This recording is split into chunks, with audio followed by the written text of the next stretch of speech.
Hold on a second, I'm just checking something at the side.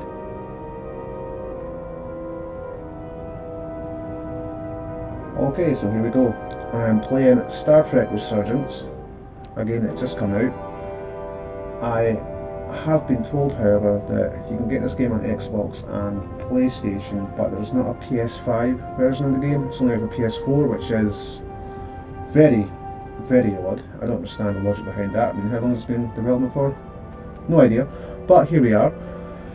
I've been a Star Trek fan my entire life, so to say I'm a little bit hopeful in this game, because it's quite high. I mean, as far as good Star Trek games are gone, this could be a bit contentious for some people.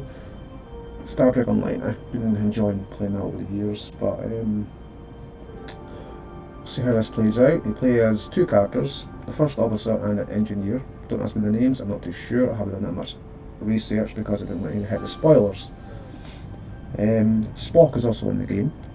Not voiced by Leonard Nimoy, unfortunately, but you know, that can't be helped. So yeah, let's dive in, see how we get on. Begin.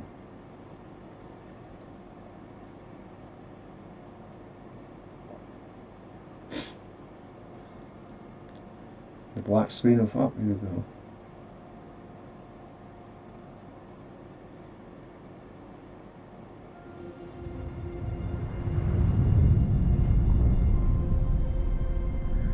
How come I'm not seeing anything?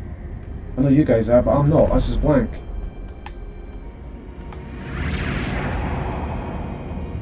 For me. What's wrong with my computer here? Captain's log, stardate 57931.4.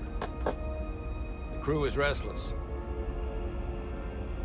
After spending too many months piecing our ship back together, we're finally about to venture out on a new mission. I just got this PC, so I'm still working some kicks with it. And the crew isn't letting this unprecedented ion storm slow them down. A little bit too bright, might have to change that. They're ready for something different. I know I am. Perhaps more than any of them. Fortunately, nothing ever stays the same. It's entropy, the nature of the universe. Change is inevitable. And while entropy says order gives way to chaos, in this case, change is good. Change is good. So they say, unless it's bad change. Our new first officer is en route to the Resolute. Jara Rydek. Jara Rydek. I know she'll bring a welcome dose of new blood to the crew.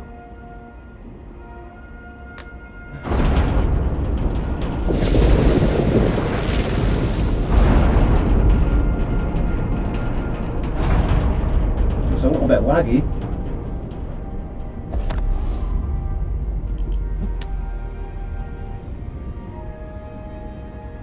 Thanks. No problem. I'm not great with flying. The why in Starfleet. These little shuttles are the worst. Stick around in Starfleet and you'll be sure to see worse than this. I have. And you're here to talk about it. In the flesh. That's good.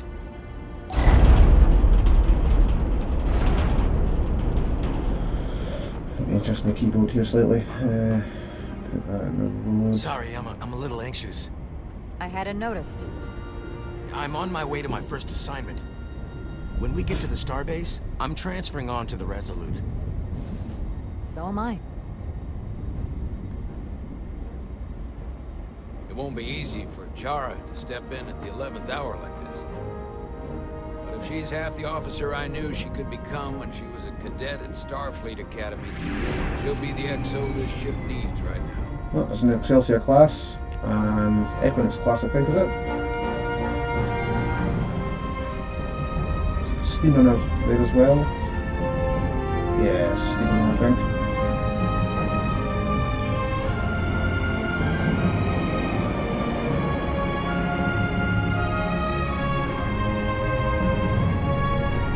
There's an Equinox class. Oh, at least there was a USS Equinox in Star Trek Voyager.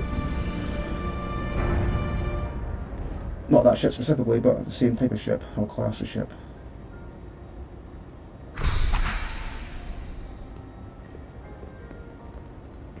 Why does it stay black for me, but you guys can see it? What?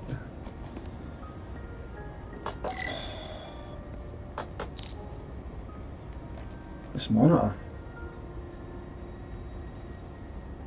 Oh yeah, I'd move if I could see the screen. There we go. Obviously I need to change some sort of setting in my monitor. Use to interact. What can I interact with? Ah. A starbase on the very edge of Federation space. Long way from home now.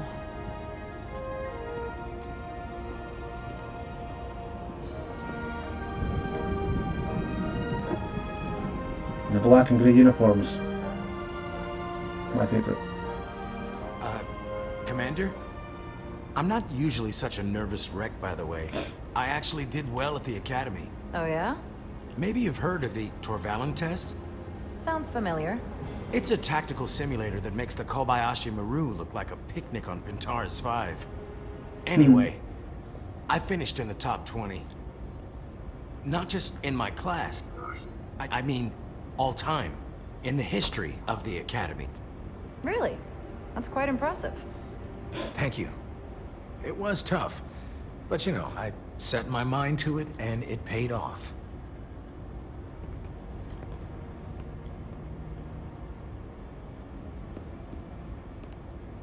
Please place your hand here. Hold it there for a few seconds.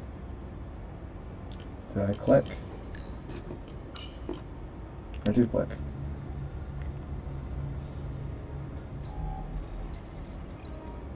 Welcome, Commander Rydek. Wait, you're Jara Rydek? You absolutely crushed the Torvalin test. You finished in what, like the top 3? That would be me. Now I'm really...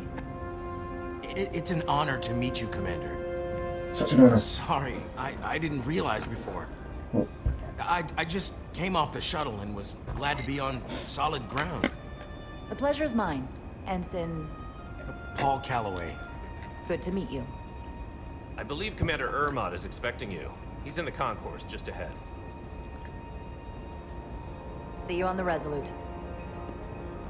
The Resolute. Right, let's see if I can interact with him. Can I not? Can I mess about? Nope. Okay.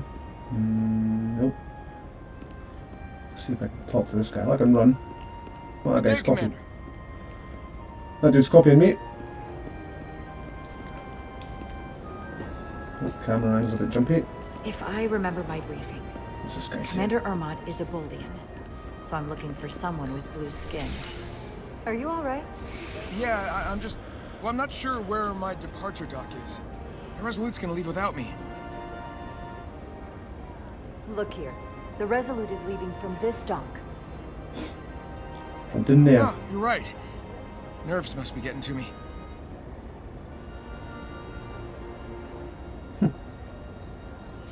Thanks so much, Commander. Alright, so that's that guy there with. Let's see if anybody else wants to talk to us. She's just wanting to stay in space. Oh, here we go. Some conversations popping up. Excuse me. Have you seen a Bolian around here? Yes, sir. Right back there, near the replicator. We'll go to him last. Ah, there he is. Thank you. Happy to help, Commander. Right. Somebody else wanting to talk. This guy. I'll replicate myself a meal once I'm on board. Hold on then. Ah, some... Starbase 128 has 4 docks. Impressive. Most impressive. Excuse me. Nobody else. I want to talk to the Boolean last. You hear the Resolute's getting a new first officer? Someone from the crew got promoted? No, get this. They're from a different ship. Oof. Wonder how the crew feel about that. It makes them look desperate. Is their crew that bad? Yeah, not a good look. Dear. Oh, double deer. Right, let's talk to this dude. Oh. Welcome to the edge of the galaxy, Commander Rydek. I'm Commander Jan Ermot, Operations Officer on the Resolute. Commander? I hope there wasn't too much trouble getting here. This storm isn't making anything easy for us right now. It was perfectly fine. No trouble at all. I'm glad to hear it. We're grateful you were able to come fill our first officer vacancy at such short notice. From everything I've read and everything I've heard, we're lucky you were available to us. Coming from a premier starship and all. To our little research vessel. What exactly have you heard about me? First in your class at the Academy. Received the Starfleet Award of Valor during the Dominion War. Of course. Most recently, Tactical Officer and Chief of Security on the USS Endeavor.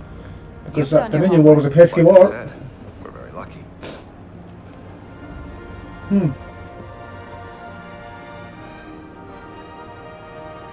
Not bad. The USS Resolute. She may not look like much compared to the bigger ships, but as far as science vessels go, she can more than hold her own. And she doesn't look so bad considering 6 months ago she was nearly cracked in half, venting plasma, fighting for her life. It was an accident? The equipment malfunction. An accident suggests fault, but no one's to blame. Of course It not. was a planned test, but the warp core was pushed beyond its limits. It destabilized the dilithium, there was a runaway reaction, and the warp bubble deformed. We thought we could reach a higher resonant frequency, but it was more than she could handle. Cost us our first officer and 22 of our crew. At the end of the day, we're all responsible for each other. I can't even begin to imagine what that must have been like for you. I'm so sorry for your loss. Thank you.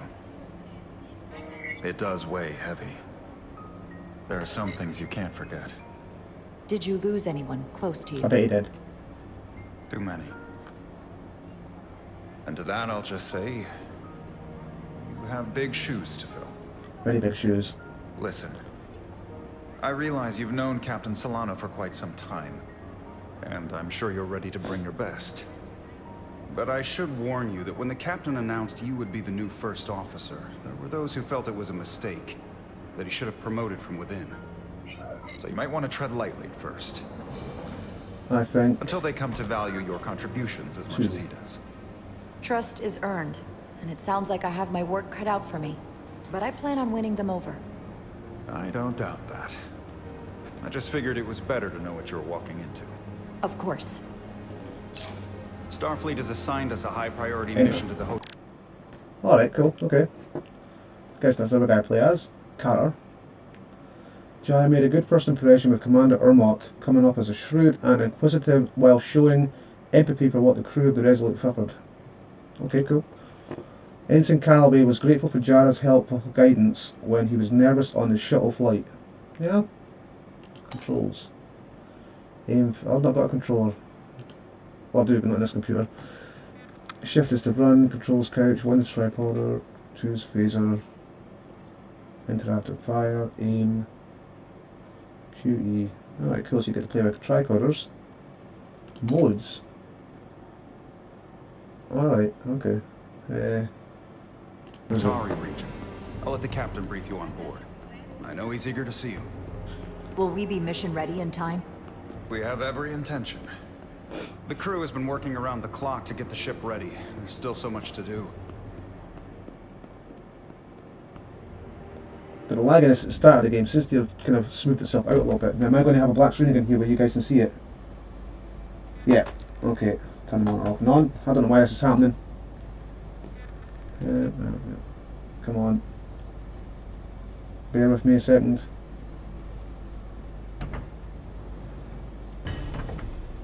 This must be Carter.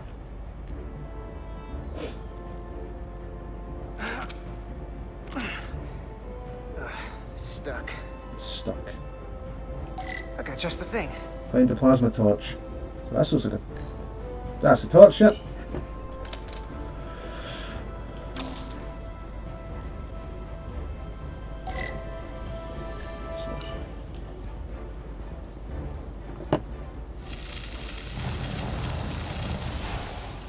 Okay, cool.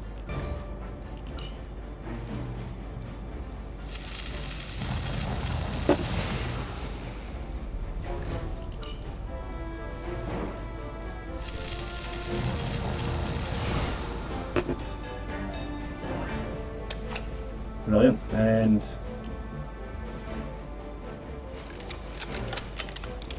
alright. S. This is a bit more in depth than I thought it'd be.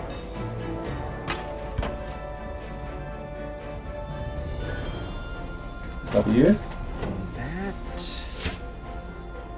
And D. is that. Cool. That's more than I thought I'd get in this game personally, but hey. I thought it'd be a bit more basic. Well, still is quite basic, but still. Oh, it's lagging for me. What did I just say about the lag and smoothing out? I thought the thing was totally fried.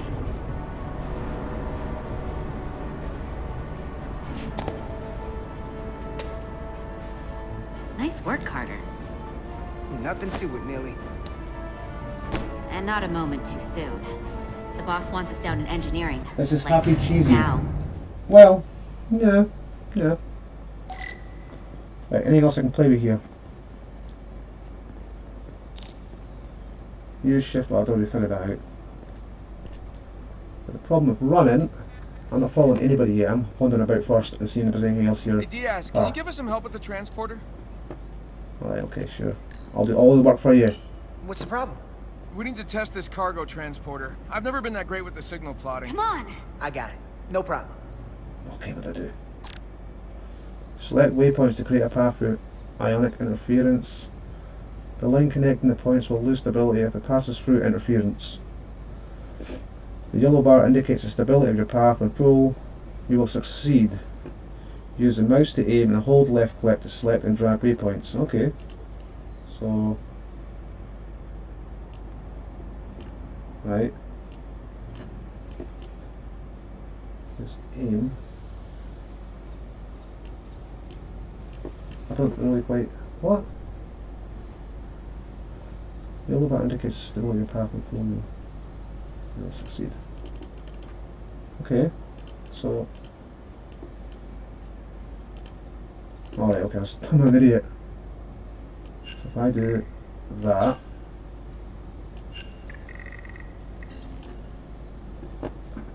No sweat. Whoa, whoa, hey, buddy, get off the pad! Carter Diaz. what happened?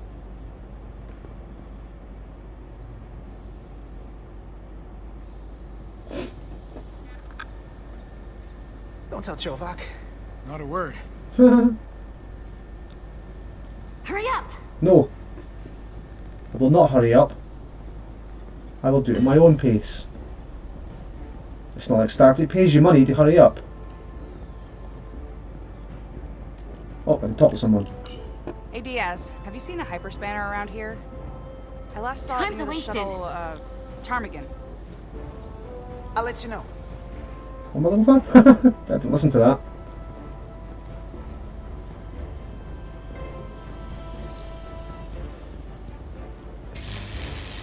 I can't get past You're in him. my light. Oh, sorry.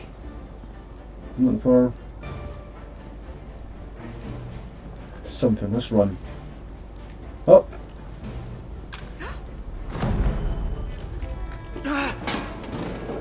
Damn it!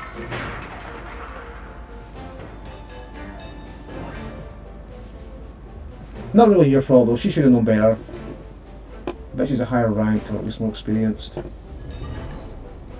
I get under there? Where did that even go?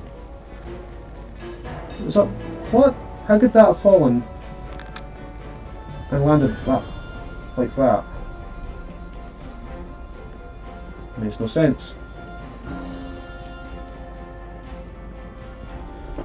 Let's look at the angle of the side of the shuttle. That would fall, it would even probably hit the nacelle.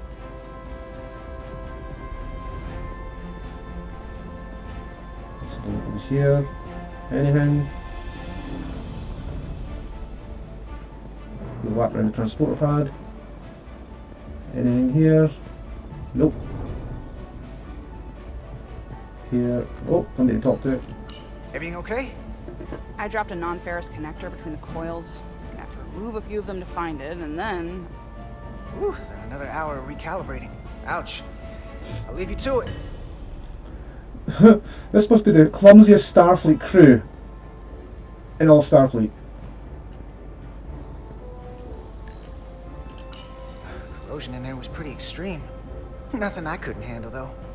Because that woman up top of that shuttle dropped it, whatever it was. She's dropped something in the bloody coils, I think she said. What? This must be the class that came last in Starfleet Academy.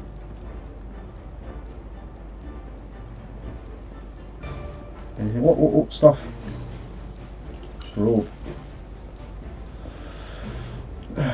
Every cow's nightmare.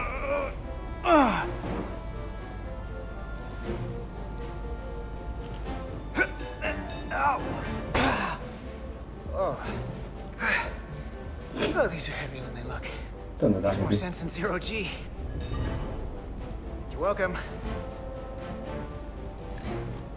Inspect probes. So clean I can see myself. And you know what? Not half bad. Cool.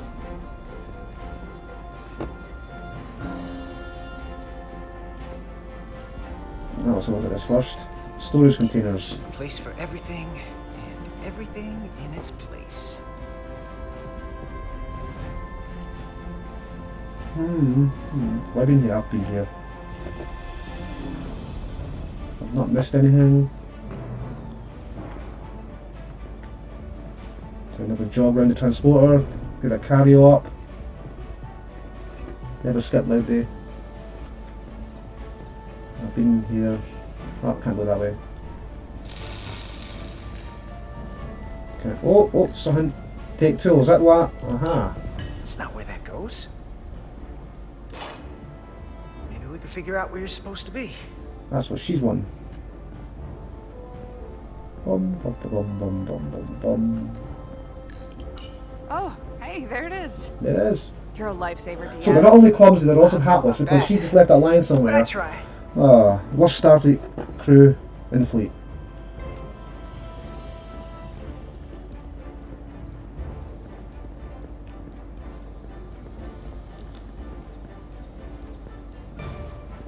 Nice gesture.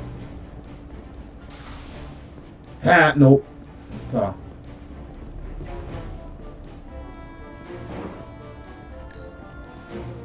She's going that way, and I'll go. This guy's going to block me, isn't he?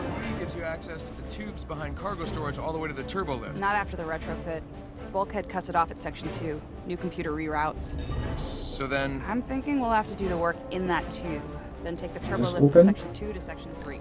wait, there's a subfloor Maybe crossover these around ones. Section 32E. Force a habit, I What do you guess. have against using the turbo lift? So, you can't explode the entire ship. Oh, what's this guy saying? Hey, need any help? Okay. Good luck. So they're clumsy, they're hapless, and they ignore you. Brilliant. Friendly Starfleet crew. Can't open that. That's the texture's not quite. Yeah.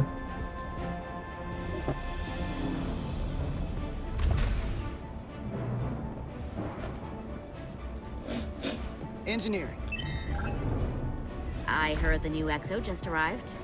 Won't be long before we get underway. I just hope whatever Chovak called us down for, it's something good. I can never tell with him. I'd rather not end up degaussing plasma manifolds. Hanging upside down makes me queasy. Orders are orders, Nilly. You know what they say? There are no small missions. Every expedition has a purpose. Even if we don't know what it is yet. Am I going to get a black screen again? No, I'm not. Looks like we got here before. Lieutenant Commander Chovak. We were just looking for you, Commander. Petty Officers Ed Solar. Vulcan. Diaz. I was beginning to think you would be late. We are all hands on deck right now, which means if you are not at your post at the appointed time, I do not have someone to replace you. Oh dear. A point I have So been the forced to replacement make to will Petty be Officer Alright, Etzlar number on 2. repeated occasions. Well, Commander Chovak, isn't it true that if we were almost late, it categorically means that we were not late? That is correct, Mr. Diaz. I mean, if anything, Etzlar and I are following the schedule to the letter. Yes, perhaps I should adjust the schedule accordingly. Ha! So, I don't suppose you wanted us down here to check in before we go off duty? Equip yourselves in EV suits to work on the exterior of the hull. Oh, they're I need you to spacewalking. tune the structural integrity field for optimal performance. The subspace distortions and ionic interference we are experiencing are preventing the proper calibration. But this ship must be ready to depart shortly, despite the storm. The precise nature of these Says why able to disturbances are ready not is fully double pass right. understood. I'll see number 2 then. But many systems have been affected by the wide band of emissive activity. Never call a Vulcan worried. Whatever it throws at us, we'll be ready. We've got the best chief engineer in the fleet. I am a Vulcan, Mr. Diaz. Flattery is not necessary. All that I require is that you do your job. Right now, that entails critical preparations, because long-range sensors show that these disturbances will be more severe at our destination, the Hotari system. You have your orders. Do not delay. Yes, Roger Commander that. Chovak. What's his name? It sounded like Tuvok. All hands on deck. What's that? All hands on deck. That's what Chovak said. Tuvok, right. You know what that means? It means this ship isn't ready to go out and the brass know it. So they're throwing every warm body at it. And they're going to leave on schedule. It all comes down to us, Nilly.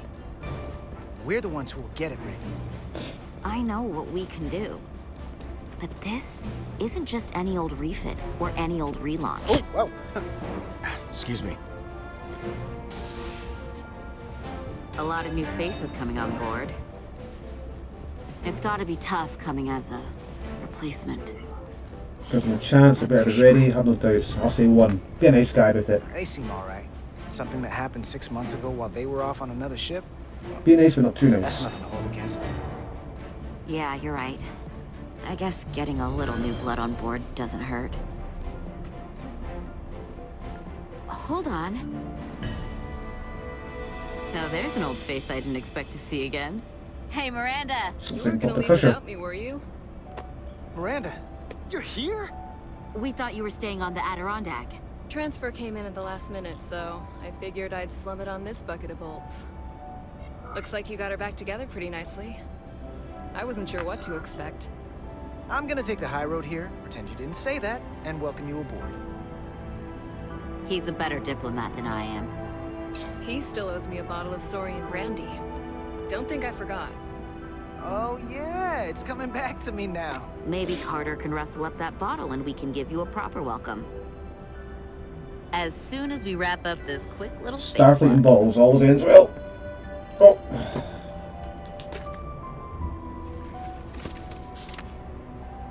Here, let me help you. Thanks. So what's the word? Are you back in the security rotation? Yep. Still running with the usual suspects. Whoa. Good to go.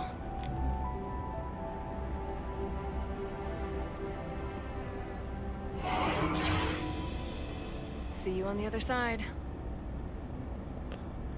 Is that foreshadowing that she's going to die? Activating magnetic souls. That seems like foreshadowing to me. See you on the other side.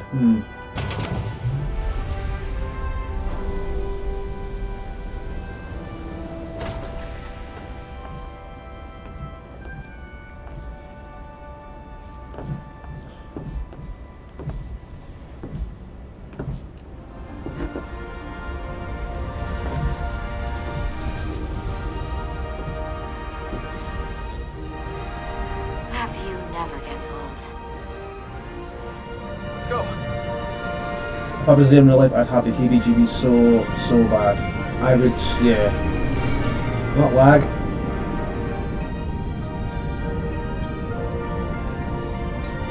I'd tweak the settings in my system.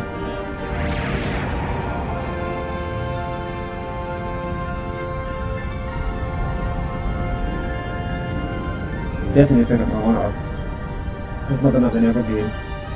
No black screen then. Back to the first officer. The bullying dude. Captain Solano should be here momentarily. Am I gonna get the black screen? Nope, I'm not. I'm on edge now. You'll have to forgive me, I don't know much about Kobleods. But my understanding is you need a steady supply of duridium to keep your cell structure stabilized, or bad things start to happen. Bad things. That'll We be a have plot point plenty of then. duridium in sickbay, so there's no risk of running out. Thank you.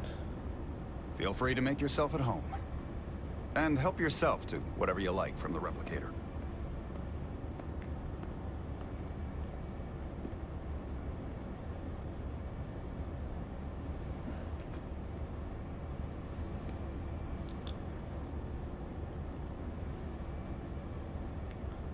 Do I get to explore? Let's have a look at the desk first. Nothing. Oh, choo-choo train. Choo-choo. He's still got a thing for trains. Oh, so she knows the captain. The warp engines of their day, apparently. Examine window. We'll be out there soon. Going where no one has gone before.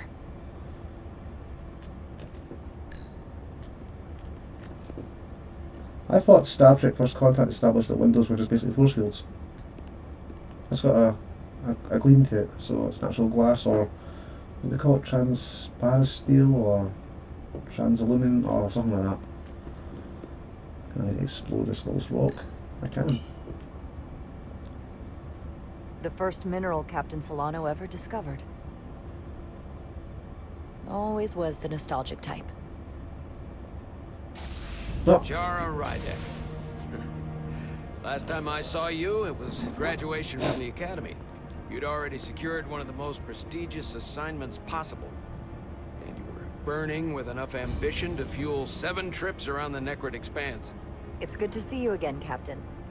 I could not be happier to have you on the He reservoir. looks like somebody. I can't place The who. regret is, we couldn't provide you with a warmer welcome. The arrival of a first officer to her new ship deserves a bit of fanfare. That would be totally unnecessary. This wire's I don't down need up in any the camera. I'm public sorry, it's my circumstance. headphone wire. Without You've help. been here all of 5 minutes, and already you're trying to make us more efficient. I like it. As I'm sure you've heard, we've had a rough go of it these last 6 months. The ship suffered some damage, but not nearly as much as the crew. I assume you mean the accident. That's right. The tragic accident, really. We were on the verge of a major scientific breakthrough. A quantum leap forward in warp core technology. 10,000 teradynes per second. The ability to travel at a sustained rate of speed longer and faster than we ever dreamed. What would have been the crowning achievement of Excuse me. right there, within our grasp. Until it all went so horribly wrong. We pushed her too hard, and a warp core malfunction overloaded the system, creating Well, a maybe they pressure do that then. gradient way beyond what the ship can handle. That was silly. It was heartbreaking. We lost some of our best people. As captain, I have to take full That's when responsibility. you say that. It was my decision to make, and I have to live with the consequences. True. We all know the risks when we sign up. There are no guarantees. As much as we tell ourselves otherwise. True. But as captain, my job is to mitigate and manage the risks as much as possible. And that's where I failed. In my defense, I will say, I might have avoided the whole ordeal if my senior staff had been willing to trust me. There was a lot of pushback from my former XO. I think that cost me his confidence. I don't want you to pull any punches. Certainly not on my account. But once we decide on a course of action, I need everyone to fully commit to the mission. Anything short of that just won't work. One. And that's when things start to go sideways. And what happens if they don't? There's a chain of command for a reason. We all have our orders. That's true. Everyone on this ship should know that. Sometimes the occasional reminder doesn't hurt. Sounds ominous. I'll be blunt. We can't afford another mistake. Or at least, I can't. I feel like my career is hanging in the balance here. We need a What was win. that? Something to restore the crew's confidence. I understand. On a more positive note, Starfleet has tasked us with what they're calling a mission of the highest priority. Escorting a senior diplomat to Hotari space. Spock! Two previously peaceful and otherwise non-aggressive civilizations now find themselves on the brink of all-out war.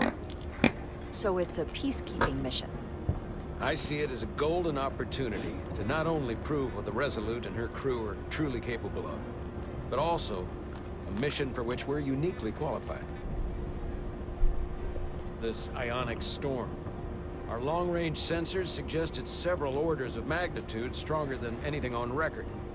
A total anomaly like nothing we've seen before. You'll never guess what it is. Hatari. Exactly. Very nearly in the precise location where we're headed.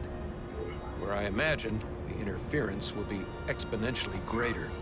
But are we prepared to embark on the mission? As much as I'd like to think that's true, I have my doubts. But I don't want to get ahead of myself. I expect we'll have some rough sledding when we arrive, so I need you to prepare the crew for the worst. There's just one more thing I want to clarify up front. The metric that for me will be the ultimate measure of your success. What is it? If after serving as my first officer, you don't one day find yourself with a ship of your own, then I will consider it my personal failure. When that might happen is entirely up to you.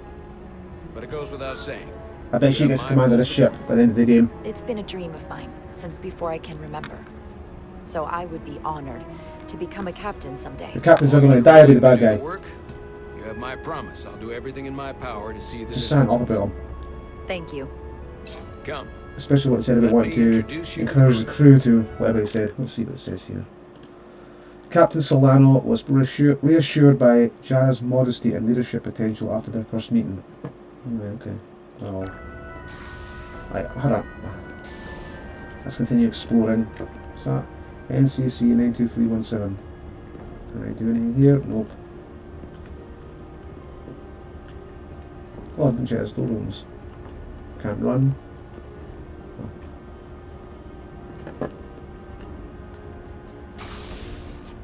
Oh, carpets. Can't go that way. That's the bridge obviously. Turbo left. Probably another dead end. Can't. Why would it be a shelf in the middle of the corridor like this?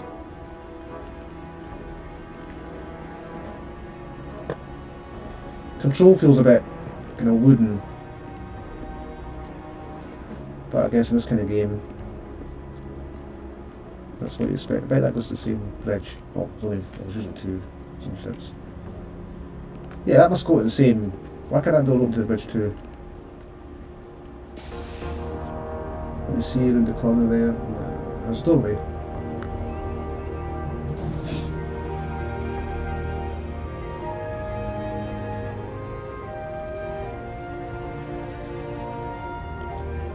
Everyone, if I could have your attention for a moment. I'd like to introduce Commander Jara Rydek, our new first officer. Whoop whoop. Some quick introductions. This is Lieutenant Handar, our helmsman, one of the best in the business. One of? Well, he's a bit jolly. He lacks in humility. He more than makes up for in ability. A pleasure to meet you, Commander. Likewise. Next, we have Commander Westbrook, our Chief Science Officer. I've come to rely on his expert counsel on a regular basis. He's too smug. Pleasure. Commander Rydek, it is such an honor to meet you. This is our tactical officer, Lieutenant Bedrosian, who's been looking forward to meeting you for about as long as I can remember. I've been following your career for Right, quite some up. time. And I look forward to learning as much as I can from you. You've heard of me? Well, I have to admit, one of the reasons I've followed your career is because you're part Kobliad. Because of what you've overcome. Starfleet stands up for people who can't defend themselves. And you were one of those people once. But since then, you've done so much to protect others who need it. I really admire that. So, you've been something of an inspiration to me. Not that I've done anything close to what you've done. I don't know what to say. That's incredibly flattering, thank you. I hope someday I can follow in your footsteps. I'm sure you will. And then, of course, you've already met Commander Ermont. Please, do everything you can to make Commander Rydek feel at home here. I'll be on the starbase. I have an urgent meeting with the starbase commander to get our authorization to get underway. If they drag their feet any longer, we won't make our rendezvous. The bridge is yours. Woohoo! Let us wander about, see what I can do. Anything I can interact with? Operations. Operations. Staffing, supplies. Setting Captain's There's a Tribune. lot to keep track of I'll on get the there. starship. Good thing we have Commander Ermont. Commander, can I do anything today? No. Why does that not look like an actual window? Like a review screen. Impressive range of view.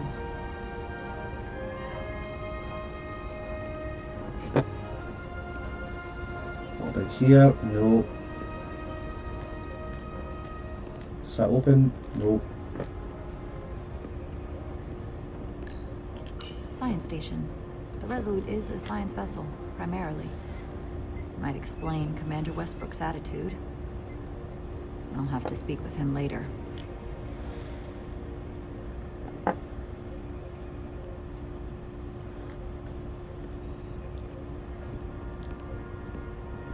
Can't do anything here. The helm. The Resolute is a refitted Centaur class. I always thought that the Maybe Jordan capable of quick Urine pins were maneuvers. not part of the uniform. Can't wait to see what she can do. I seem to recall Roll Arm and Next Generation getting told she couldn't wear hers at some point. A tactical hollow dais. Just like they've got on the Excelsior. Let me look at it.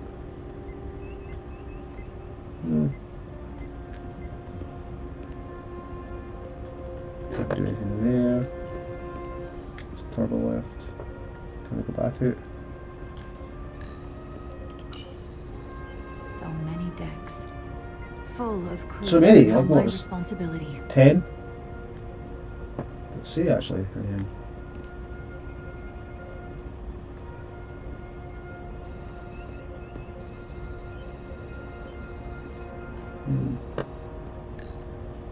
In here. Oh, I don't know. Communications. Keeps us in contact internally and with other vessels. No, yeah. Is that open? Turbolift could take me anywhere on the ship, but I'm right where I need to be. Can I go back out in the corridor? Which door did I come in? No, it was that one. No. Tactical station. Hopefully a diplomatic mission won't require we use our weapons much. But if it comes to that, we'll be ready. Very reminiscent of the tactical station on the Enterprise D, just substantially smaller.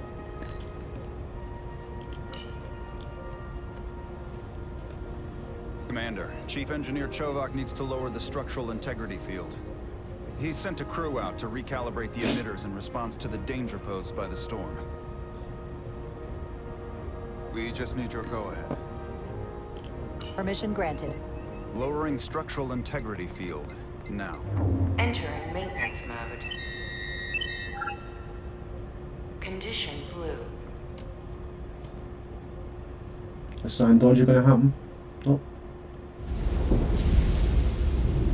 The storm is getting worse. storm surge. Looks like they turned off the SIF. Great. Let's get to that emitter.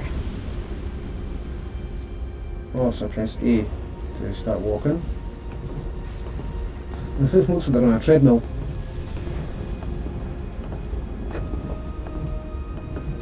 time we're out here, I half expect to see her in pieces again. She's still got some scars on her. It adds character. When I joined Starfleet, all I wanted was a ride out of town. But this isn't exactly how I pictured it. On the outside of the ship? No.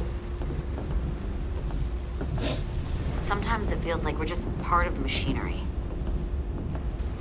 Don't you want more than that? I mean, Starfleet is noble and all, but it's still a machine. I am more than that. And so are you. You wanted to get away. Alright, so I'll go to this one. Ah, okay. Ed Itzler felt inspired by Carter's words of encouragement during the hull walk. Petty Officer Miranda felt encouraged by Carter's warm reception when she first arrived aboard the Resolute, holding out hope there might be some chemistry between them. Oh, there you go. Lieutenant Commander Chobak found Carter to be cheeky and cavalier when he and Itzler were almost late in June. Almost late, isn't it? He said that himself. I enlisted because I didn't want to wait years just to get out and see the galaxy. I wanted to go somewhere, see new worlds, look up at a sky no one's ever seen before. Just because I'm cranking a hyperspanner up in a Jeffries tube today doesn't mean that's all I'll ever be.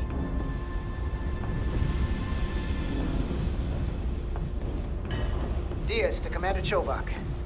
We are at the SIF emitter. Acknowledged. You may proceed with the recalibration.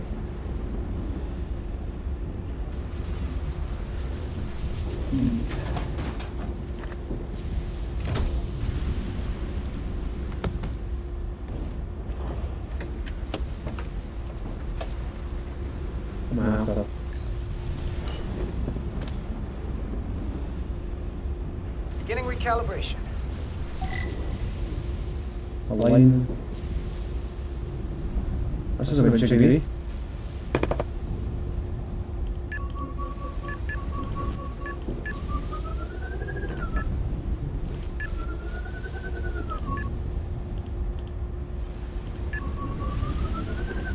Oi.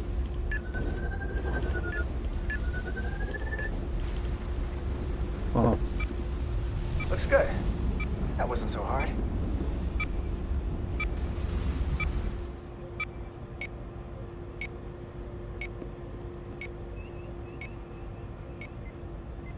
Commander Westbrook, right?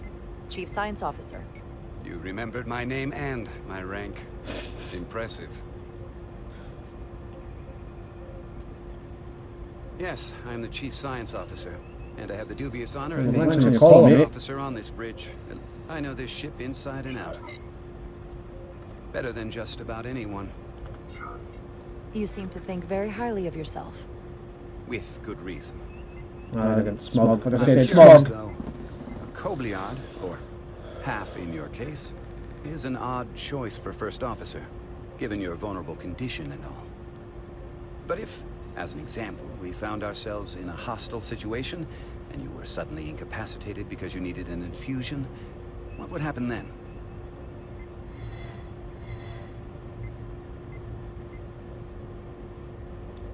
You'd leave Captain Solano without an XO. No, the Granted, that would be a worst-case scenario, but not outside the realm of possibility.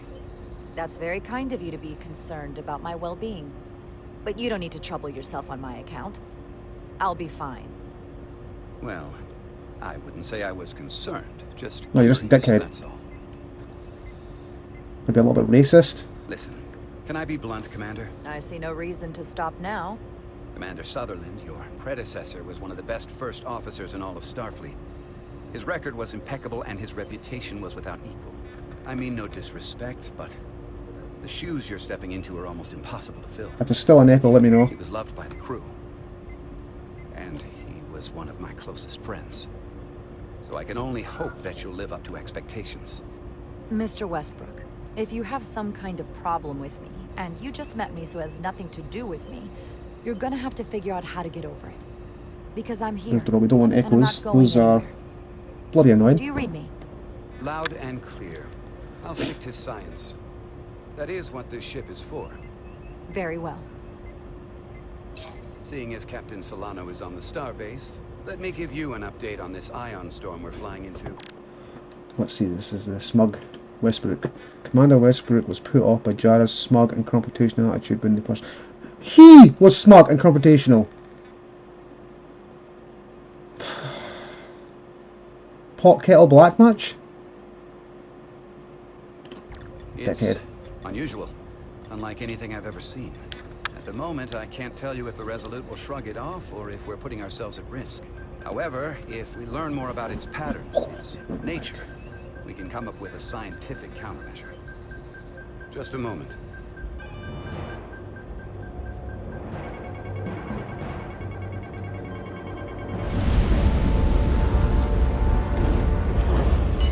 We've got a massive energy wave inbound. On screen. It's a Nexus! Tracing its trajectory. Starbase docking clamps are holding. The storm's emissions are fluctuating, coming in waves. And if my projections are right, we're about to get hit by a wide-band burst of ionic energy. Like a tsunami. I'm reading power abnormalities all over the... Red alert. Aye.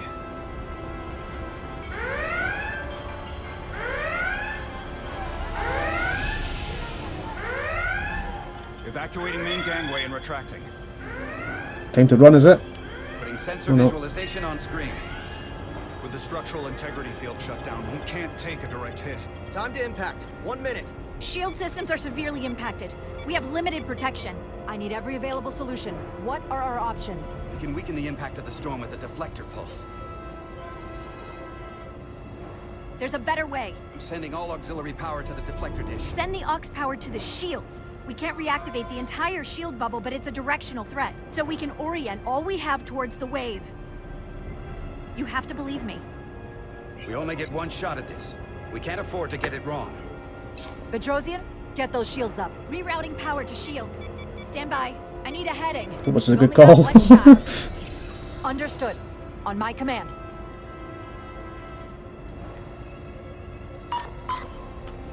Heading locked. Raise shields.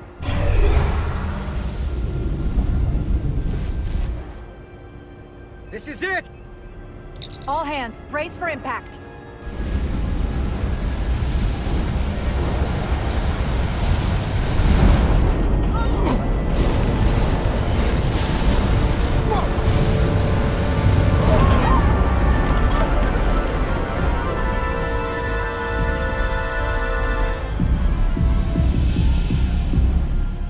What happened?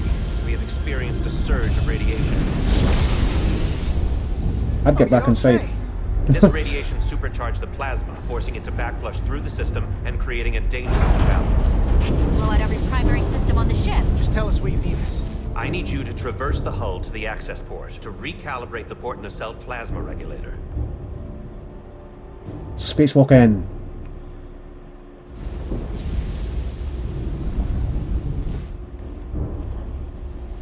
We've reached the first access point. Understood. Do you see the override for the level 1 failsafe circuits? So, A. Affirmative. Engage the override. It should allow us to stop the EPS flow to the warp engine without triggering an automatic core shutdown.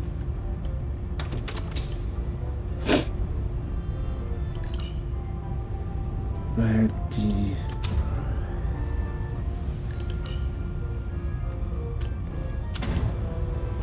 Failsafe override engaged. Are you sure? I am registering some crosstalk in the bypass circuit. We need to route the signals so they don't interfere with each other. Okay. Ba-da-ba, ba-da-bam, ba-da-bam.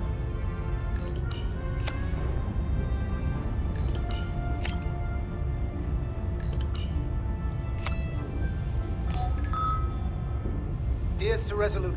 The failsafes are temporarily disabled. Moving on to the EPS regulator.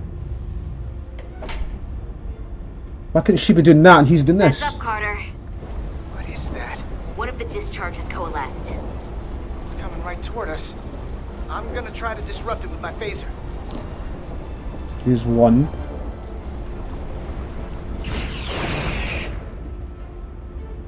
Right. No, that right click to aim, left to fire. So we gotta climb up the pylon. Not that there's really an up, but you know. Can I run? Oh man, it's gonna take forever. If he's already here we go, there's more things coming.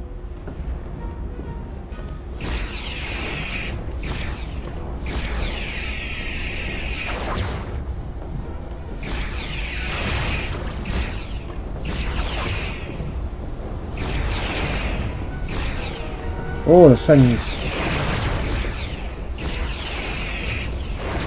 Oh good, she can fire a phaser too then, bro. Oh. Oh, I wasn't... Are you alright? Yeah. So took most of it. Snuck up on me. That damaged your suit. Energy damping is down to 60%.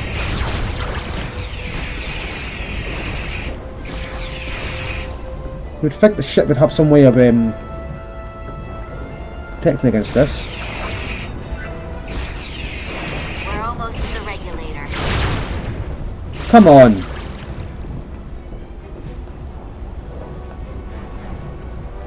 Oh, it's got a counter, I just noticed that.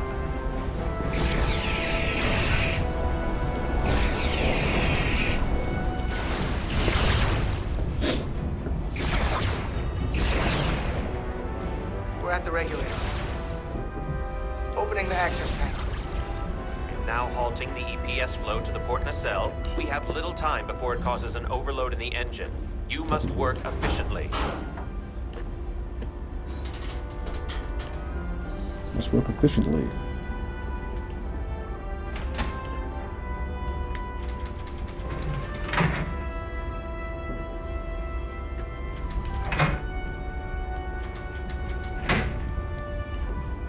EPS manifold adjusters reset to neutral.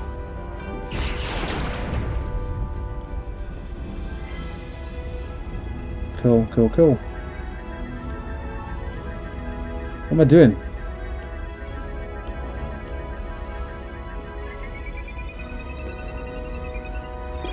The EPS lines to the port warp engine are back in balance. Almost done. Once I cycle the manifold nozzles, Chovak can...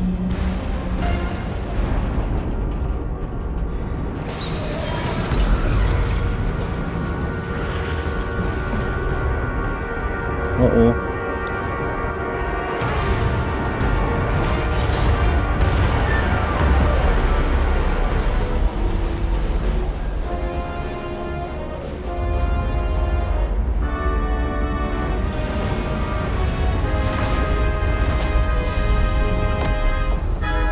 Get down! Diaz to bridge. We just lost the docking clamp.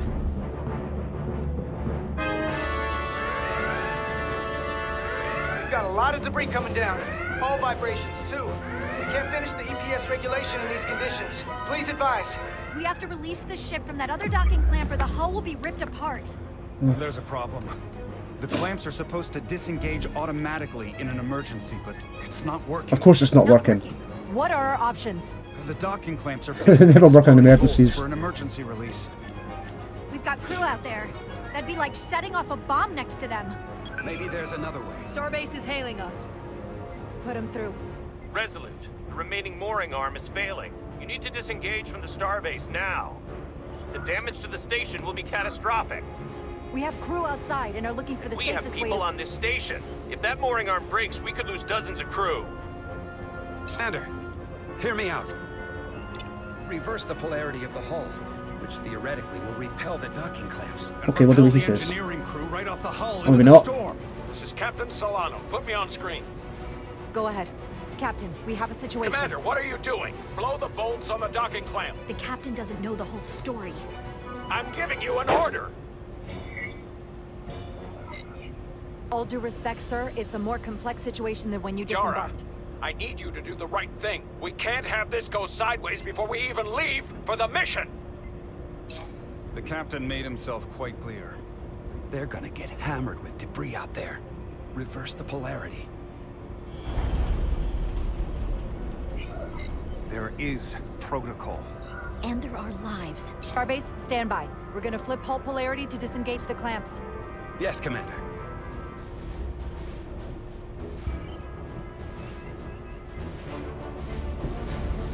Upset the captain. This is Acting Captain Jara Rydek. Be advised, we are going to reverse hull polarity to free us from the remaining docking clamp. Tether yourself and deactivate your boots on my mark. Understood. 8, 7, 6, 5, 4, 3, 2, 1. Mark! Did I do it? Did I do it right?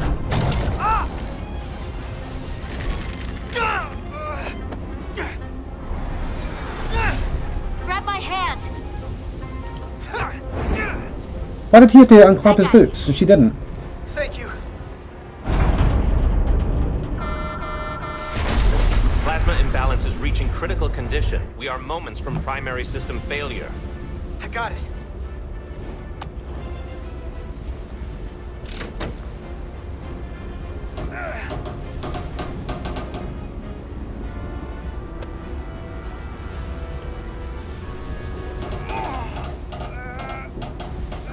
How did I get so stiff?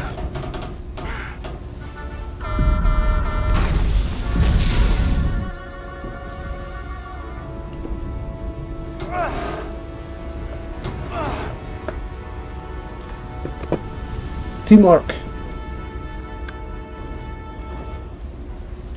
Oh, W.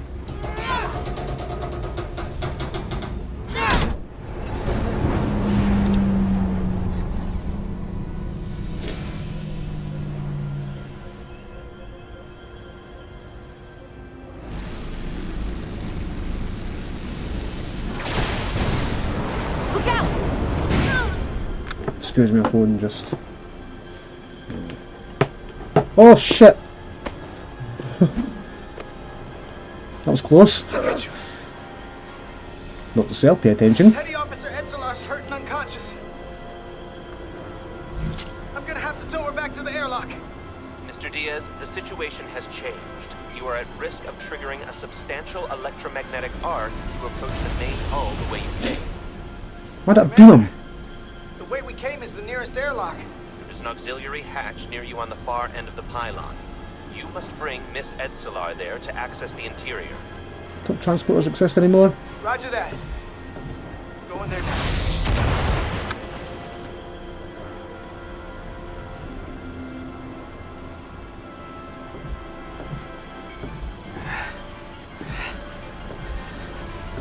I'm at the auxiliary hatch. That's on the cell, isn't it? Not a pylon. Is she suddenly better now? What? Okay.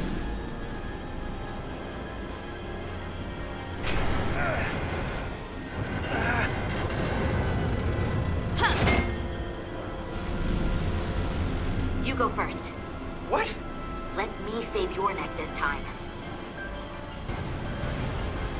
No time to fight me on this. Get in there! Not on your life. Let's not let it come down to that.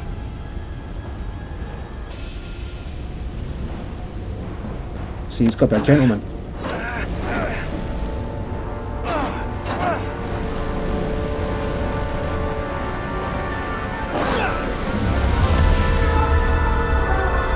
Did he just die?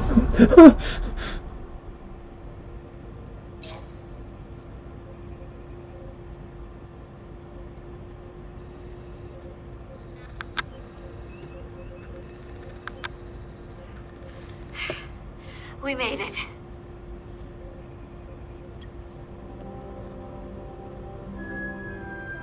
They're safe, bringing the SIF fully online.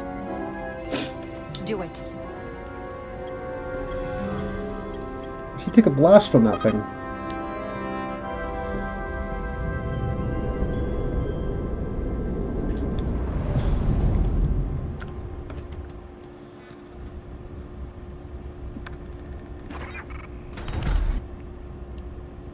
Oh, so this is just ongoing, it doesn't have like different parts or episodes or whatever. Nilly. I'm good. Help me with him. Him. He's got a name, you know. Road crew. Let's get this off. Medical. Got one wounded at my location. Carter. You don't look so good.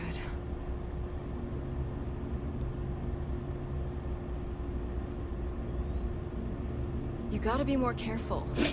I just got here. I'm not ready to see you two get blown to space dust just yet. Now let's get you down to sickbay. Great.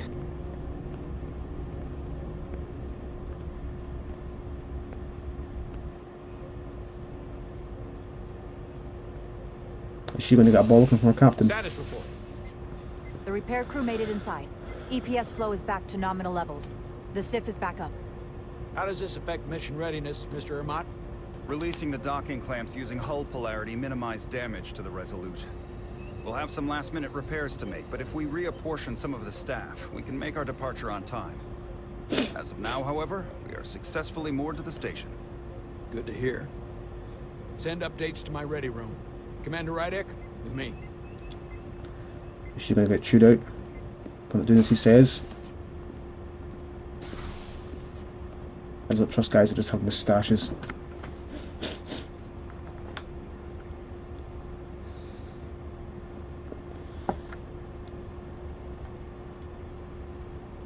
You disobeyed my orders.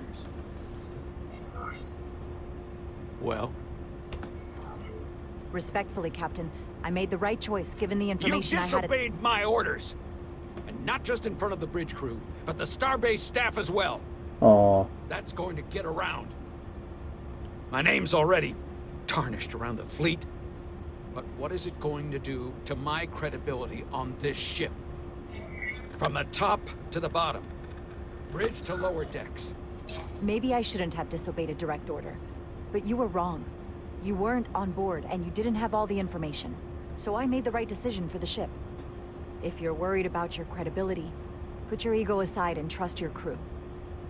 Trust me. You might have won some fans on the bridge with that stunt, but not everyone. Lieutenant Commander Chovak has already bent my ear. I'm sure he doesn't take it personally. He'll get over it in time. Mr. Chovak is more complicated than he would want to admit. I guess we all are. And, if I'm being honest, I'm not sure what I would have done in the moment either. You never really know if you weren't in those shoes. So, let's just boil it down to you did what you had to. Thank you for understanding, sir. I'm sure no one knows the burden of command as well as you do. I'm sure you will, someday. Despite it all, we got our final Starfleet clearance to depart. So if you'll fetch Mr. Ermot, we'll knock out the final details of any outstanding repairs, and we'll set out for Vatari. Yes, sir.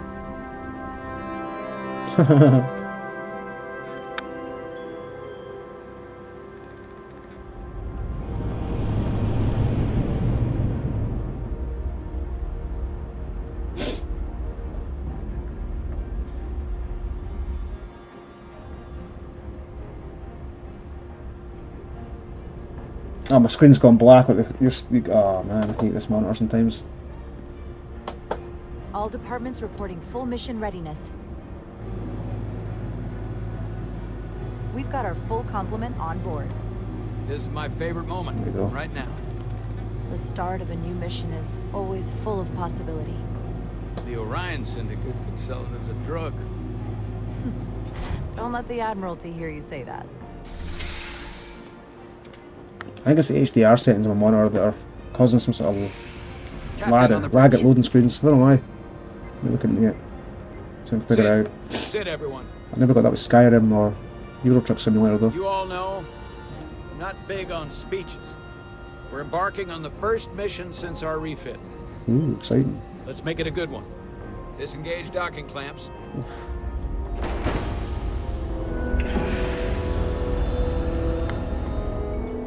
Docking clamps released. Thrusters ahead, Mr. Handar.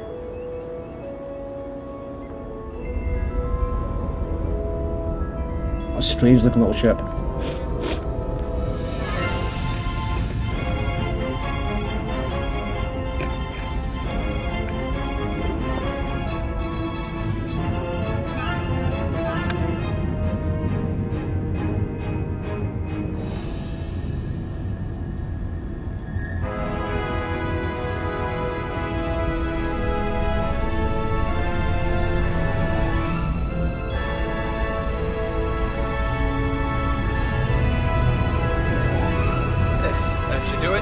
set a course for the Hotari system. Prepare to go to Warp 8.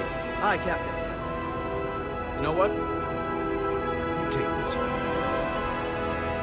Me?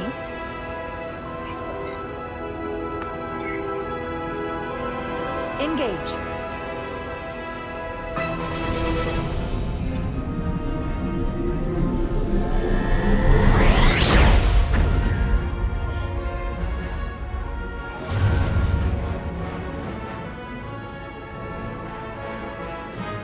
Simple, but effective.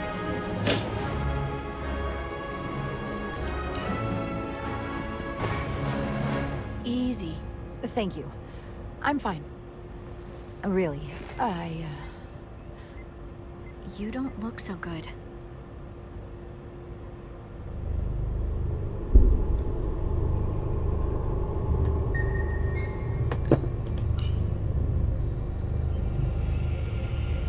I have to get to sickbay. Go. She's got to get whatever this inject. Could she not just carry like a capsule on her? Help me get her inside.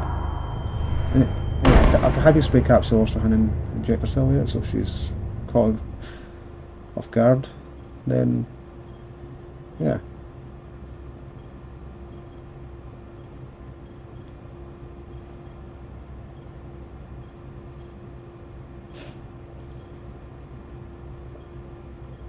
Well, that was quite a scare. A few minutes more and it would have been one of the shortest tenures on record for a first officer. Is that the engineer that was out on the hull? That storm did a real number on him, but he'll live. Just needs rest. You should worry about yourself. Your duridium levels got dangerously low and destabilized your cell structure. This is definitely one of the more memorable first days I can think of. My name is Dr. Aram Duval, Chief Medical Officer. To be honest, I've never met a Kobliad before. You're rare. I know.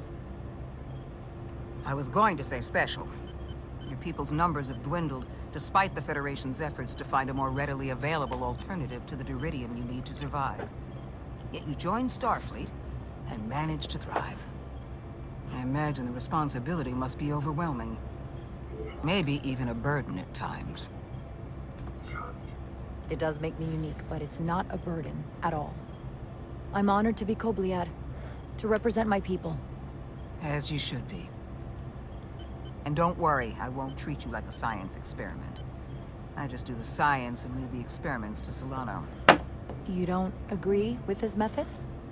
I don't agree with his definition of acceptable risks. Not when the lives of your crew are at stake. My professional opinion is that the accident took a toll. More than he's willing to admit. He's overstressed, operating in the pressure cooker of his own mind. Which is never a good headspace when the lives of your crew are at stake. What concerns me is that now he's even further away from the I pause this. I can't go. Sorry, I need to go. I'll grab a quick pee.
Sorry about that, I was trying to hold that in as much as I could, but you know how it is. You've got to go, you've got to go.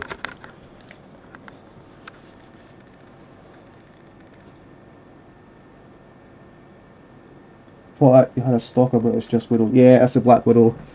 Cabra cut out. With a stormtrooper standing behind her.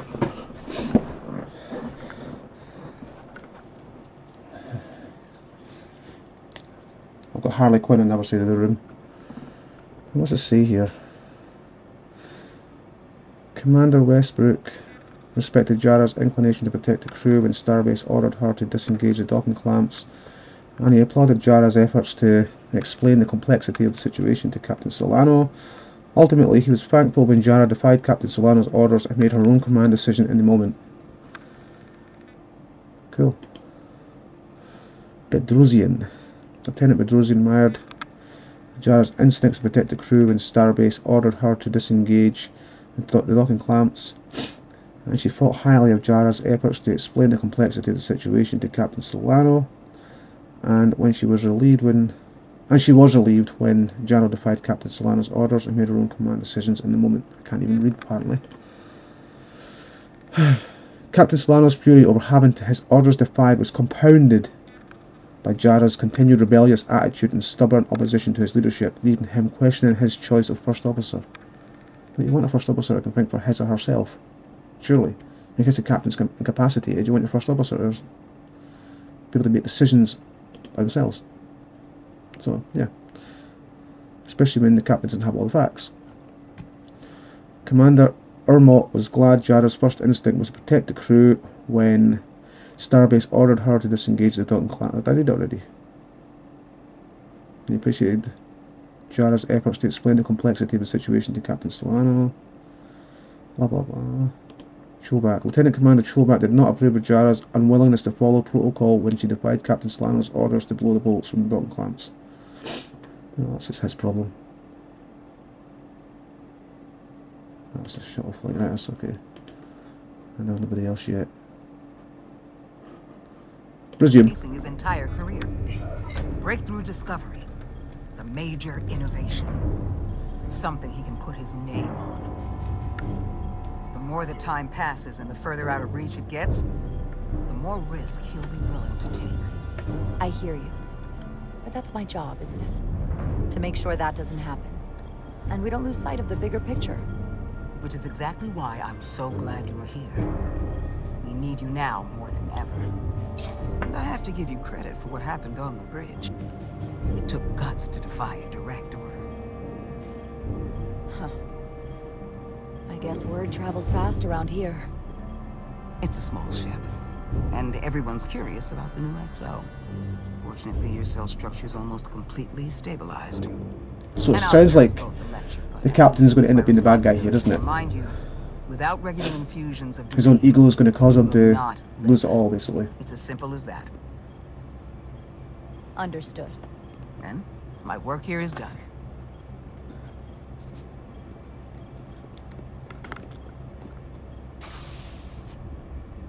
Lieutenant Bedrosian. I came to see if you were okay. Proud deserve. We were all pretty worried on the bridge. No one knew what was happening. I don't want anyone to worry. This is just part of who I am. It doesn't define me. Of course. I completely understand. And I would probably feel the same way if I were you. You trusted me earlier with the shields, and I appreciated that. I want you to know that I have your back. Thank you. Well, she's made a friend. Now, Carter, the emissions that gave you that burn are quite unusual, like everything else that goes with this storm. That's a combination of hyronolin and lectrozine to counter the radiation effects. That should help speed your healing. She's come by a couple of times to see you already. How long has it been since that happened? It's good to see you awake again. I was starting to get worried. Not that you aren't in good hands with Dr. Duvall. You did take one hell of a shot, though. Oh, shoot. How do I... So, be honest. How bad do I look? You look rugged. Rugged? Okay, how about heroic? Millie was looking in on you too, by the way. But since it's just us right now, But yeah, this is very narrative driven, this game, like the Telltale games with The Walking Dead it was and important that I just come out and tell you. Instead of tiptoeing around. like The Walking Dead and It's okay, Miranda. Wolf You can Among tell Us me and anything. I know that. that Game of Thrones game from years Come ago. on. Just spit it Which isn't bad. I mean, if you enjoy these kind of games, you'll enjoy this. It's fine enough. But if you're more into action, fast-paced We've been games, really good friends for a long time. then I wouldn't suggest playing this I game. got back here and I couldn't ignore it anymore. I want to see if there's more between us than just being friends. You don't have to explain it. I feel the same way. There is something between us. So, do you want to find out what that something is? If it's there for you, and it's there for me, why not give it a try? Are you kidding me? I just said yes. I wanted to be sure I heard that right. Sorry to interrupt, but the patient needs to rest if he wants to get back to his old self. Of course. I'll see you again soon.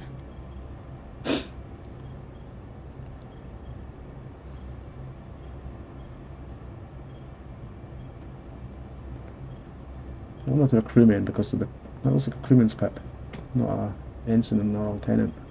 And it's got two stripes. Cast adrift.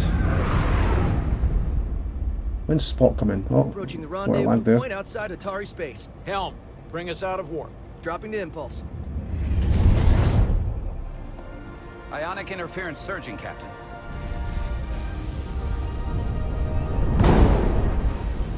Shield integrity holding. We can take it. We are at the correct coordinates to meet the shuttle. Commander Rydek, find us our diplomat, if you will. Spock!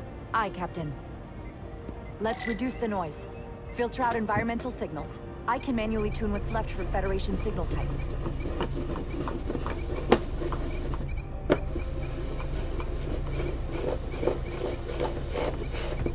You didn't let you see it, dude.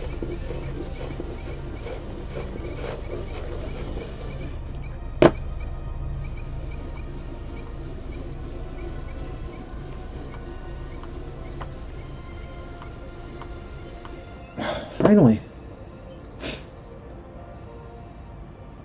I've located the shuttle. Opening comms. On screen. Shuttle to Resolute. Shuttle to Resolute. Debris field. Lost maneuvering. Losing. I can't get it any clearer. It's a hell of a Get a drift. transporter lock. It's just not happening. How convenient, transporters don't work. We'll pull them directly into the docking bay.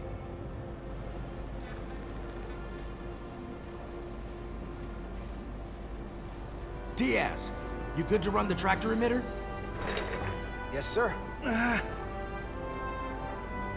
You sure? I'm sure.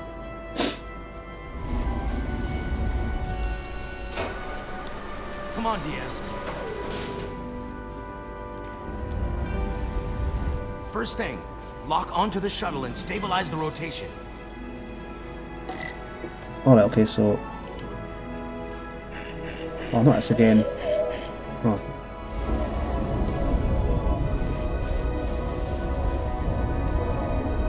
That's totally a next generation era shuttlecraft. We're pulling in debris. I'm on it.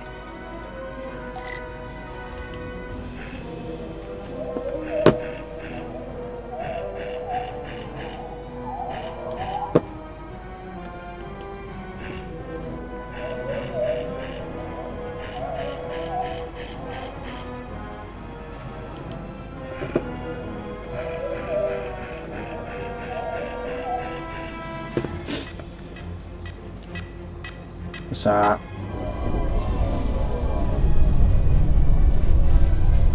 That's gonna take out the shuttle. Diaz, the bridge. There's a large piece of debris headed for the shuttle. The tractor beam can't handle it. Can our shields take it? I believe so. Commander Rydek, plot an intercept course. On it.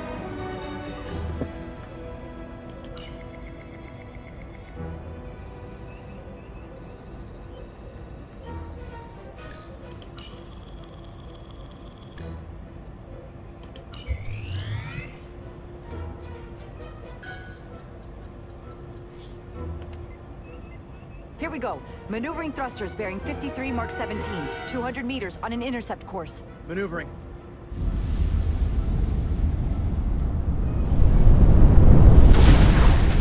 Got it. Whoa!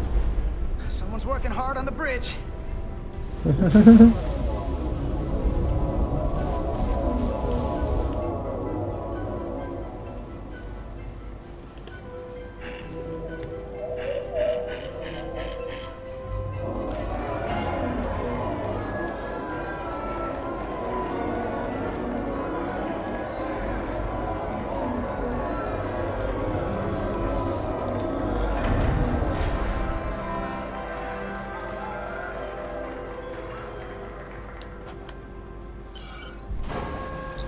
The shuttlecraft on board. Good job. We're on our way down to meet them.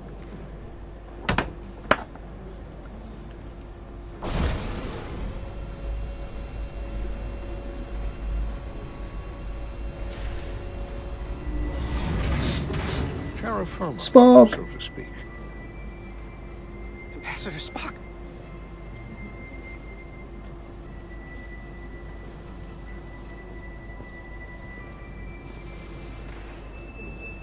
The captain will be right down to meet you, sir. In that case, I will wait for him here.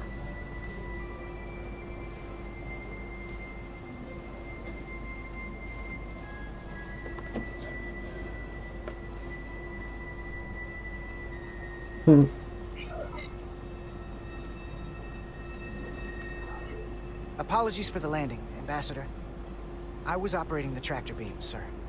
I take responsibility. Our arrival was the smoothest part of our journey.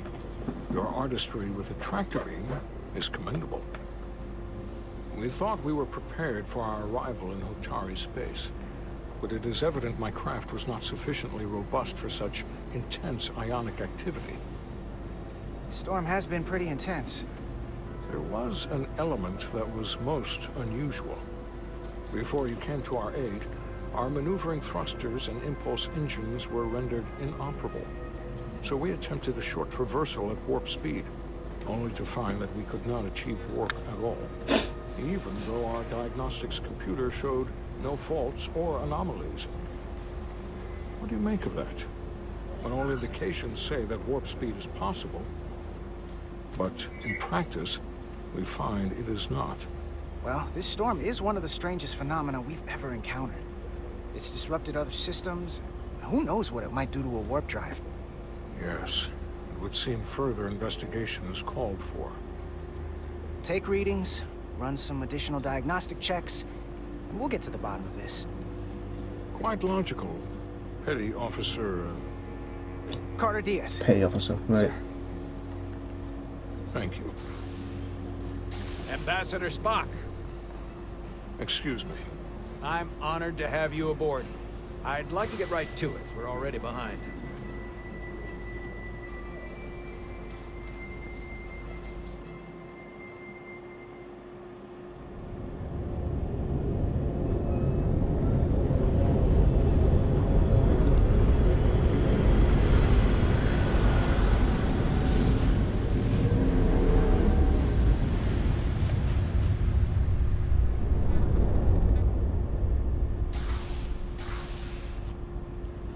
Ambassador Spock, my senior staff.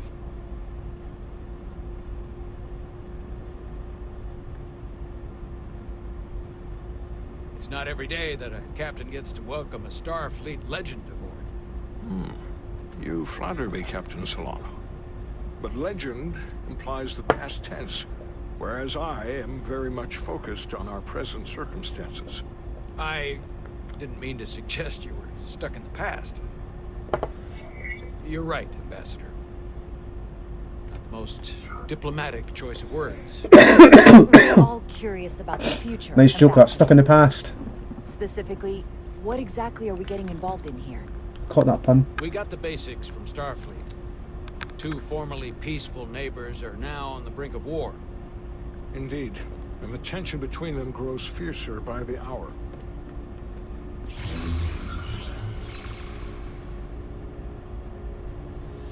Lydia and Hotari. The Lydians are the more advanced species. They made first contact with the Hotari over a century ago. This is Tau, the Hotari moon. It is rich in dilithium, and for decades, the Hotari and the Illydians have shared a mining operation there. The Illydians provide the technological resources, while the Hotari have served as the labor force. The stability of that arrangement was the source of their peace, until recently. The Hotari have suddenly and forcefully seized control of the mining operations and expelled the Illydians from their system. That is the official story, as told by the Hotari when they requested Federation mediation. But the details remain scant. Communications between all parties have been limited by the ionic interference. How is it the Hotari were able to turn the tables and take the mines against superior forces, especially after decades in this arrangement? Unclear. The answer to that question may be the key to a new, lasting peace, and one that I hope we can uncover during these negotiations. But it is unlikely the relatively primitive Hotari forces would stand a chance against the Illydian fleet if this escalates to open war. Left unchecked, this conflict will result in more bloodshed, which is what we are here to prevent. And the dilithium trade hangs in the balance. Clearly, the Hotari have been exploited in this relationship. Maybe we can persuade them peace is the more profitable alternative for everyone. They both profited from the mines. And for the Hotari, something is better than nothing. Peace is our objective, after all. The Hotari just won their independence. It's hard to believe they would give that up just for profit. I agree. It would be exceedingly difficult to bring the Hotari to that position. Neither the Illydians or the Hotari are members of the Federation, so we can't make them do anything. There is an additional complicating factor I should mention. In the past, the Federation has relied on the Illydians as a source of dilithium. That certainly changes things. Federation sources its dilithium from a lot of places. Yeah, and this is one of them. That means the Hotari have no reason to trust us. I wouldn't go that far, Commander. We are completely neutral in this matter, on neither one side nor the other. Any suggestion otherwise would compromise our position. Given the Federation's involvement in the Iridium dilithium trade, Captain Solano and I must make every effort to appear neutral in these negotiations. What worries me is if this whole thing unravels, and we're at the mercy of the storm at less than full strength. We can't let it come to that. Considering what the Ion Storm has done to our ship, and the Ambassador's shuttle, we have to assume the Illydian fleet has had problems with it as well. This recent surge in the energy disturbance temporarily levels the playing field. Commander Westbrook is correct. The energy anomalies around the Hotari systems have been noted in the past. But they have never been observed on the orders of magnitude we have seen in recent weeks. The field isn't level. We have the backing of the entire Federation. Either of these forces would be foolish to attack us. That's probably what the Illydians thought too. We are here because we are up to the task at hand. All the more reason to learn as much about the energy anomaly while we can. We do not want to be caught at a disadvantage, should the situation escalate. Of course not. So I trust we understand our circumstances. We're operating on a strict timetable here, and we're going to be leaving for the negotiations shortly.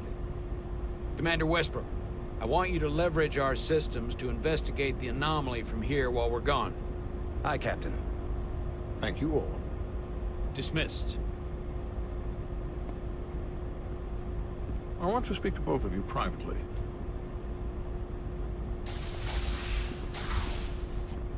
Ambassador Spock, I'd like to make a formal introduction. My first officer, Commander Jara Rydek. Commander, as you are aware, there are limits to what Captain Solano and I can do in our official capacity as representatives of the Federation. But someone in an unofficial capacity, your first officer, for example, would not be bound by those restrictions. Commander Rydick could ingratiate herself to certain parties behind the scenes, where they may be more candid in revealing information that could lead to a resolution. She certainly goes her own way. Maybe that helps in this case. I'm honored to be included in the negotiation process. You're not just included, you are instrumental. Well, I hope Commander Rydick will have more luck finding out what really happened than we will through official diplomatic channels. The fate of the negotiations, the interests of the Federation, and the prospect for peace may very well depend on it. Of course.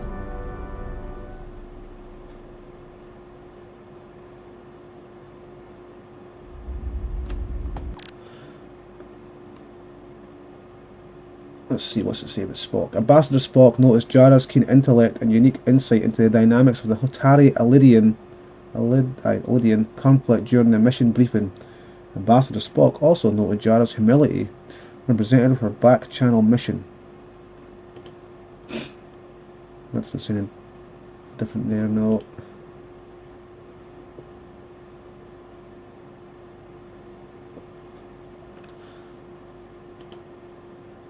Alright, cool.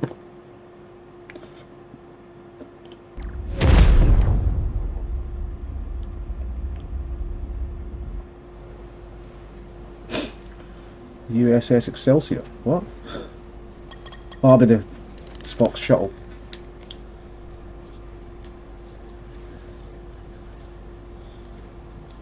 Mr. Diaz, I understand you have already discussed the warp drive failure with Ambassador Spock? I have. It is imperative that the Ambassador's shuttle be flight ready. I need you both to ascertain the root cause of the system failures he encountered. I'm surprised, Commander. I thought you would have wanted to work on Ambassador Spock's shuttle yourself. I respect the Ambassador and his many accomplishments, but I do not derive any satisfaction from interacting with his shuttle as if it were somehow transubstantiated through its association with him. Especially when I have the entirety of this starship to concern myself with. I am not the chief engineer of this shuttlecraft. When you look at it logically, yes, it is just a shuttle. No different than any of the others. There is plenty that is different about it, and that is what you are to investigate. But please limit your findings to observable scientific phenomena. We'll try to restrain ourselves. Then I will leave you to it. Make note of any abnormalities in your report. Carry on. It seems like he's warming up to us. No, he's not. Yeah. Even Chovok has to look at that face and know you've earned some real respect. And I have to admit that I owe you one. You were right to make me go first. I don't know what I was thinking. You've pulled me out of trouble how many times? Call it even. Okay. At the very least, maybe I can track down that bottle of Saurian brandy you're still on the hook for.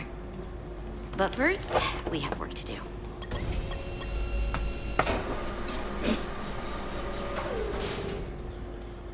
Ready to go? All set. Let's run the diagnostic.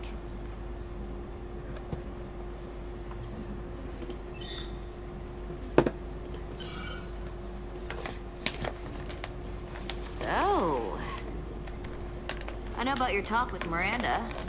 You do? She sent me a Priority 1 dispatch right after your conversation. I'm happy for you.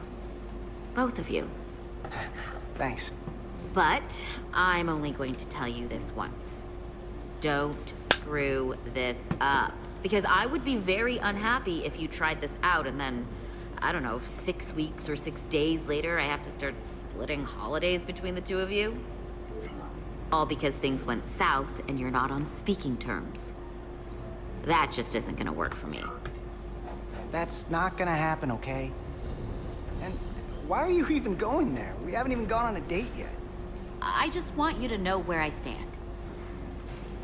I like my friends and I like our group. I don't want to lose that. Is that thing done yet? Yeah, it's wrapping up. Let's see. The relays along the primary EPS are blown. The backup relays are all intact. An EPS overload from the warp drive could cause that. But how did the shuttle end up dead in the water? Oh. Well, maybe the ship's data recorder can tell us something.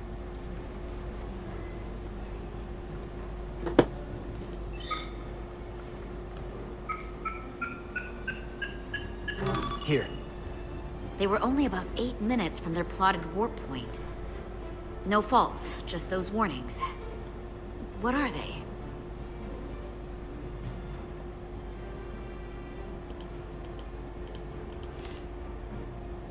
The warp field became inverted suddenly. I've seen this happen when the center warp coil cracks. A cracked warp coil throws a fault code. Still, we should take a look. There was a complete warp cascade failure. Wow. They're lucky the shuttle didn't turn inside out. Makes me think the computer panicked on the warp field equation.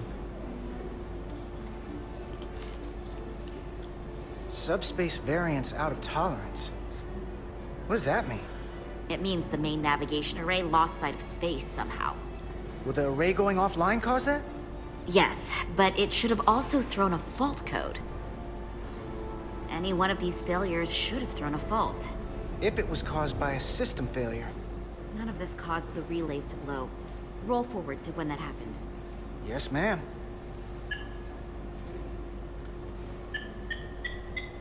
So here, they take a moment to get their bearings and they attempt to re-engage the warp drive. There. That's the relays blowing. And look, there's another warp system alert. They're all the same. Subspace variance out of tolerance, or warp inversions. Finally, there's a complete warp cascade failure. Then it's one of two things.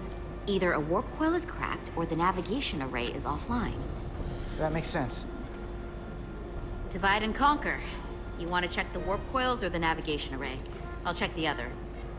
Let's not overcomplicate this. One of these systems is likely broken. I'll check the nacelles for a cracked coil.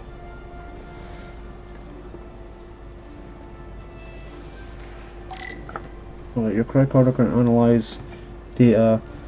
Looking through it will reveal the unseen. Use 2 to equip or holster your tricorder. Hold left click to scan glowing objects. You must be close to some objects to scan them. Watch the frame of the screen to see if you're too far away. Alright.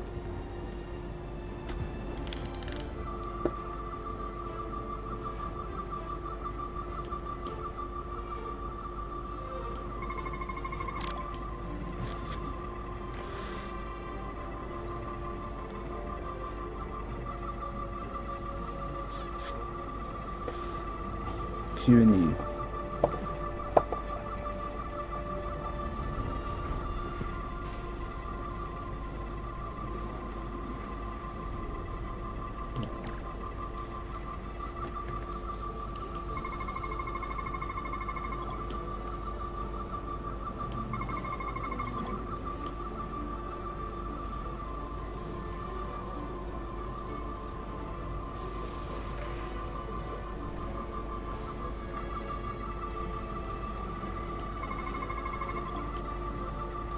Warp clouds produce a residual electromagnetic field, no deviations detected.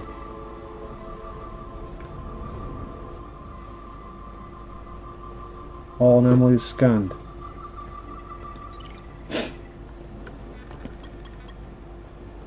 I checked every coil on the port nacelle for imbalances. If any coil in either engine were cracked, I would have detected it. So, it must be the navigation array. Except it's not. Checked and double-checked. Well, the readings don't lie.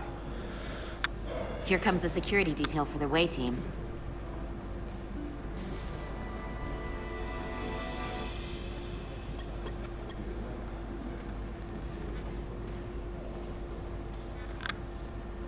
Hey. I'm not here. We're escorting the negotiating team to the surface as soon as they come down from the bridge. I don't want to interrupt some important work. I was just hoping to see you before I go. The captain and the others will be here any minute now. Should be an interesting ride down to the surface. Come on, I'm never too busy to make time for you. That's not true. No. But I am glad you came by. No, that's more accurate. I gotta be precise with you, huh? Hey, Maris. Aren't these those button pushers you're always hanging out with? And you're the phaser jockeys we always beat in Parisi squares, right? All aboard for Hotari. That another one of the captain's railroad things? Gotta be. I just usually zone out by the time he gets to the whole, steam engines were the warp drives of their day part. Get you all later. You don't want to miss your train. I do have to go.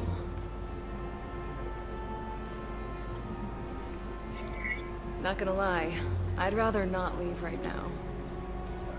More important things on my mind. Do me a favor. Come back safe. Deal.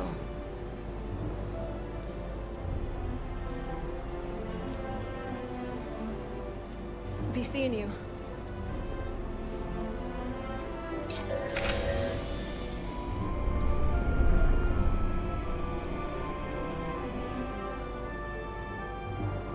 Salar Diaz. If you could float back down to reality, we still have a ways to go. All right, where were we? So, the warp coils in the navigation array are fine, but the nav computer doesn't seem to think so. I'm out of ideas short of field stripping the shuttle from bow to stern. You wanna take this out of the shuttle and throw it on the bench? Oh, real hands-on maintenance. I like it. Okay, the nav computer is patched into the ship. The ship's computer can double-check our work. If the shuttle's nav computer is putting out false data, we'll know it. Let's run through the shuttle's logs again. Running now.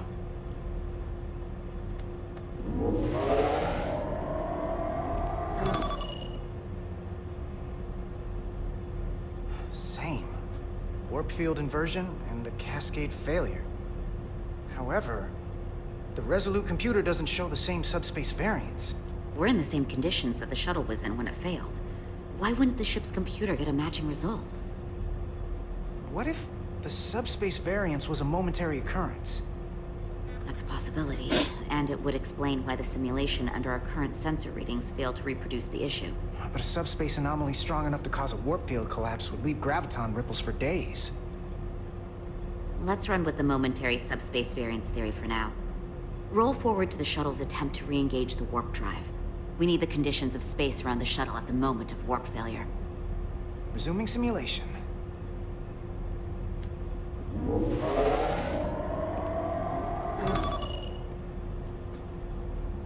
Error in warp field calculation. Cochrane formula variables are out of range. That right there. Take the shuttle sensor data from that moment. Computer, why did the warp field calculation fail? Warp field pressure returned non-orthogonal. Results are undefined. That doesn't help. Wait, what if we use a different ship? Put the Resolute into the simulation instead of the shuttle. Yeah, it should warp just fine. Unless... Computer, run the simulation with the Resolute. Resolute simulated. Computer, give me manual control on the warp power. Static field intensity, warp 1.1. 1.2. 3. Warp pressure is destabilizing. Error in warp field calculation. The warp drive has experienced a system-wide cascade failure. Warp field collapsed. Subspace variance is out of tolerance. Cochrane formula results are undefined. Bingo. What-o? The same moment when the shuttle failed to warp, so did the ship. Whatever happened to the shuttle just happened to us. The Resolute will not sustain warp. We can't leave Hotari space.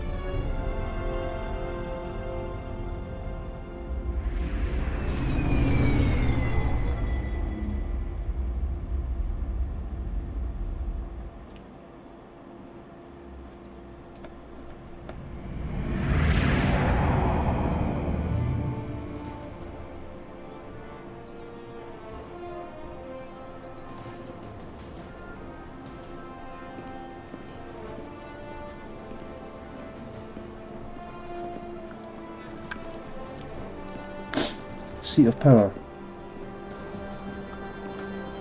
Ambassador Spock, Captain Solano, welcome to Hotari. We are honored you've come.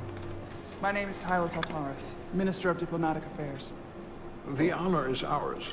And this is Commander Jara Rydek, first officer aboard the USS Resolute. You'll find she has a keen mind and unique insight into the dynamics between the Hotari and the Illydians.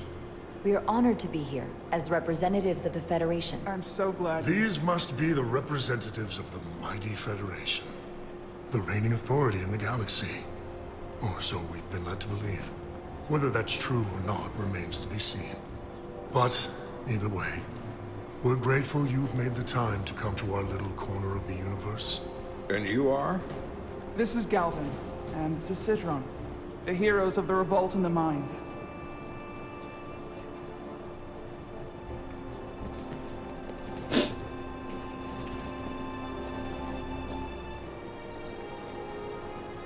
Let's hope this is the last time we ever have to come here. If you'll excuse me.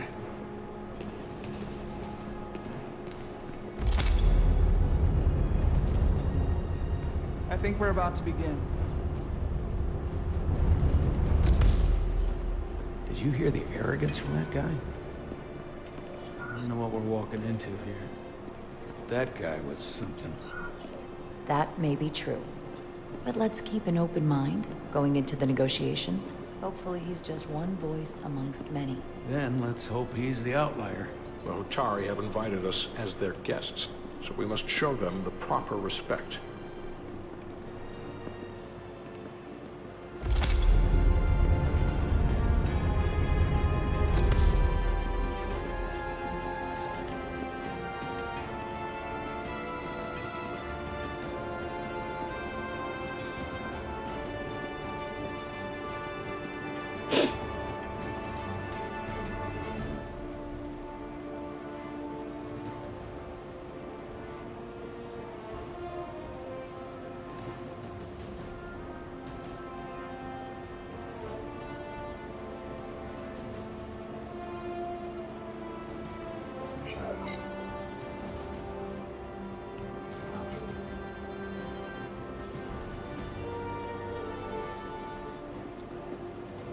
Was that a good idea or not?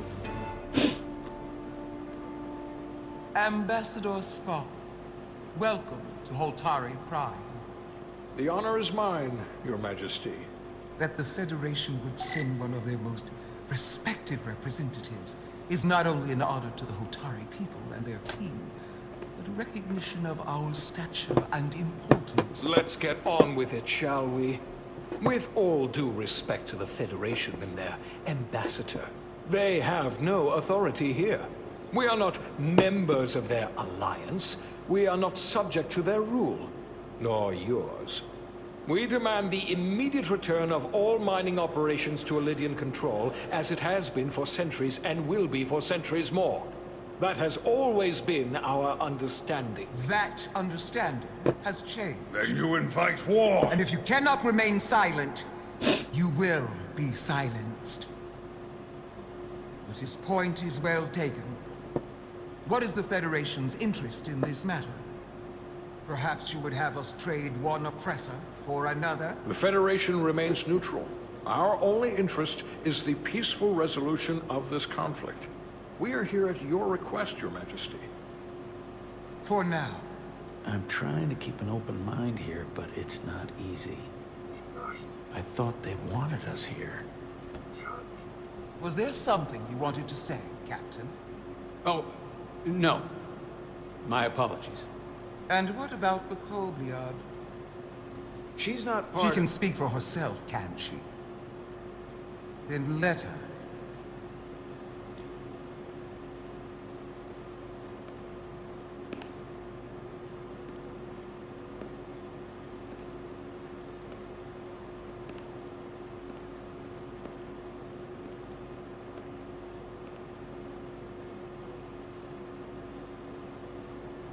Now then, what is your name?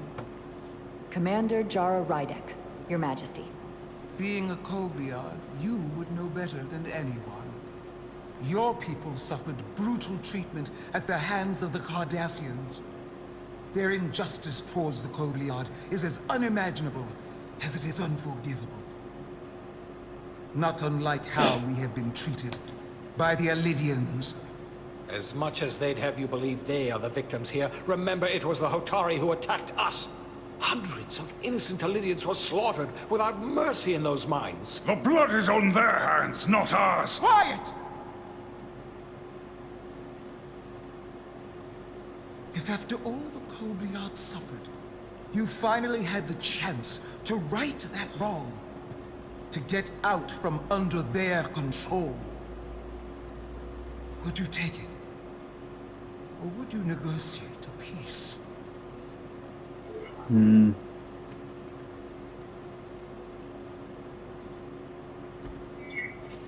I can't speculate on something that never happened, Your Majesty. Sadly, that opportunity never came for the Kobliad. No, it did not. But we'd be wise to learn from their example, before we too find ourselves facing extinction. The Federation is the most powerful, most advanced alliance in the galaxy. It's widely known we have an abundance of dilithium in our mines. And it's in your interest to secure a steady supply. Your Majesty, if I may. Ambassador Spock would have us believe you're here as a neutral party in the interest of peace. So why are you really here? I want the truth, not your Federation rhetoric. It's possible the Federation has an interest in both peace and securing a steady source of dilithium. One does not preclude or prevent the other. But that's just my personal opinion. Given the Federation has done business with the Alidians for decades, I would agree. It's entirely possible, if not highly likely. What they haven't said, but cannot deny, is a simple truth. The dilithium trade would not and will no longer exist without Alidian involvement. We created it for the benefit of everyone, especially the Hotari. We've given them warp technology. We've let them share in the profits. We've made their lives infinitely better than before dilithium was discovered. All of that goes away if the Federation turns a blind eye to their treachery. That is enough of your lies! The Hotari are quite capable of running the mines. We've done so for centuries. Don't tell me, who deserves control of the dilithium trade and the mines on Tau? Who should the Federation recognize? The Hotari or the Alidians? It can only be one or the other. Oh, this is a difficult Not one. both. What happens if I do nothing?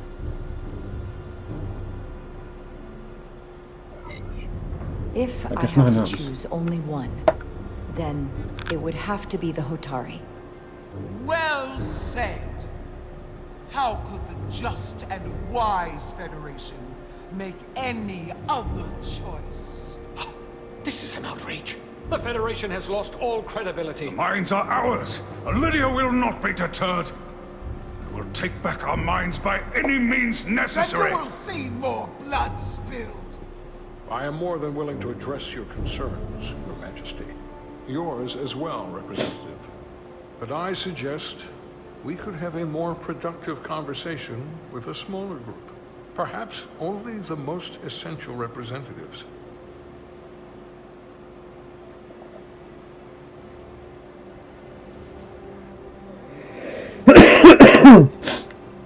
I suppose there is some sense to that.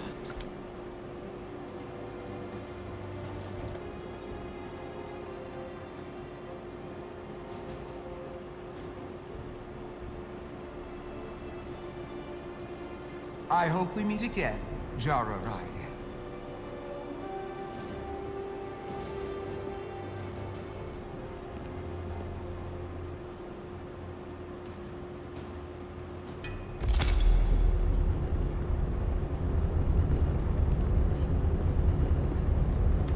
Spock and I will cover everything on the diplomatic front. You make nice with the locals and see if you can get some answers. We need to find out why the Hotari are so willing to risk war. What happened to those mines?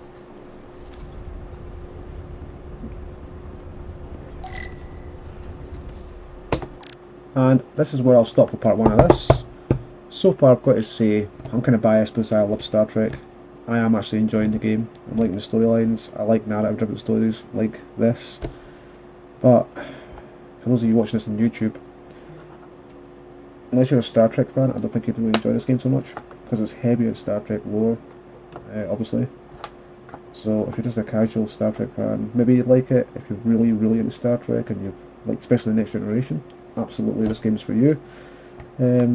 As for gameplay, yeah, it's simple, it's basic, you know, it's nothing complicated about it. Like I said earlier in the stream, that if you're more into fast-paced action games, then you probably won't enjoy this. But if you enjoy games that were like The Walking Dead with Telltale, or the Batman kind of Telltale style games, you'll enjoy this. Other than that, yeah. End of the day, it's all about what you like. But I will play more of this. There will be another stream, and until then, I'll see you later. Thank you.